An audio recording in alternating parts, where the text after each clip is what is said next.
নতানের school bus এসে গেছে। নতান বেরিয়ে যাওয়ার পর এখানে আরও অনেক গার্জেন থাকে, তাদের সাথে একটু গল্প করে নিয়ে বাড়ি এসে নিজেদের ঘরটা ক্লিন করে নিলাম, দিয়ে নতানের ঘরটাও ক্লিন করে নিয়েছি। তারপর 1 কাপ চা হাতে নিয়ে জামা কাপড়গুলো ফোল্ড করতে বসে পড়েছি।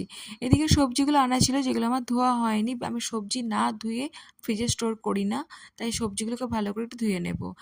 সারাদিনের মধ্যে নিজের যত্ন নেওয়াটা ভীষণই দরকার। আর আমার স্কিন ভীষণ অয়েলি, আর বৃষ্টি পড়ছে বলে একটু বেশি অয়েলি হয়ে গেছে। আমার স্কিনে কোনো কিছু প্রোডাক্ট শ্যুট করে না, একমাত্র শোমিসের ক্যান অ্যাক্টিভটা ছাড়া। এদিকে পাশ থেকে শুভ বলছে, তুমি এটা করতে করতে ভিডিও করছো, সবাই তোমাকে পাগল ভাববে। নতান স্কুল থেকে এসে পড়েছে, আর আমি ওকে পড়তে বসিয়ে দিয়েছি, কারণ সামনেই ওর এক্সাম। এদিকে পাশের ডিনারও স্টার্ট করে দিয়েছি, তা নাহলে রাত হয়ে যাবে। ডিনারে আছে ইডলি, ধোসা, সাম্বার, চাটনি, মানে সবই হচ্ছে। কারণ একজন খাবে ধোসা, একজন খাবে ইডলি, তাই সবাইকেই তো খাওয়াতে হবে, তাই সবাইকার মতন বানিয়ে দিচ্ছি।